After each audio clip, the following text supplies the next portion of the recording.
If you can speak English, Jèrriais is relevant to you.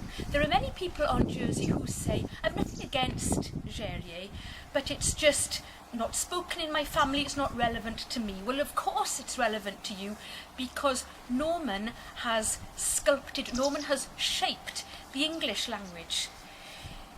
Between the 12th and the 15th century, English borrowed 10,000 words from Norman. Think of English words, or words that you think are English. For example, the word pocket. What could be more English than the word pocket? Except, of course, it's not an English word. It's a borrowing from Norman puchet. And this is why when we think of other Germanic languages, like German, like Dutch, we find the word Tasche for pocket in German, Zak in Dutch.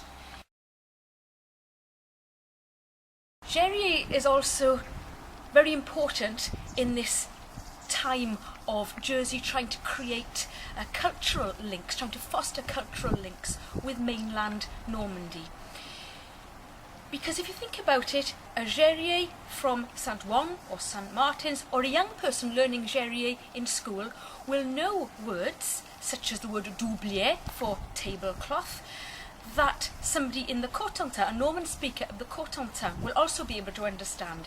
But somebody who can just speak French won't be able to understand these words. The defeat of King John in 1204 led to Normandy becoming a fragmented linguistic territory. But you are all united, you are one people united by a common tongue. That surely gives Jèrriais some role in the fostering of cultural developments with La Grande Terre, with mainland Normandy. Think of the word for cow, for example, vache in standard French, and yet it's vac in Jèrriais, and it's vac in the Cotentin, in parts of Calvados, and in Seine-Maritime. You are united by a common tongue.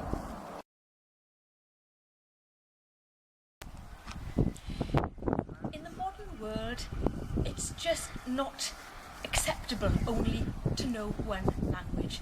Many people who are only able to speak English do not realise that just being monolingual is something of a rarity in the modern world, and it's not an advantageous rarity at that. By being bilingual, you simply become smarter. There are many studies out there that tell us that people who are bilingual are better at reading, they're better at multitasking, they're better at problem solving. There are even studies out there to say that people who are bilingual make better drivers, for goodness sake. It's a no-brainer, really. However, what I would also say is, in addition to all these cognitive benefits, being able to speak Jèrriais gives you all the language acquisition skills, but also it opens a door to Jersey's culture, Jersey's history, Jersey's identity. No other language can do that for the people of Jersey. Just to give you an example, people know that many place names are not English. L'Etac, La Hougue, for example. But I've spoken to people who know these place names and have never realised what they've meant. And when I've told them, well, L'Etac, that means a stack of rocks, they've said, oh gosh, of course I've never thought about that. All of a sudden, a landscape with which people are familiar, a landscape people have known all their lives, all of a sudden becomes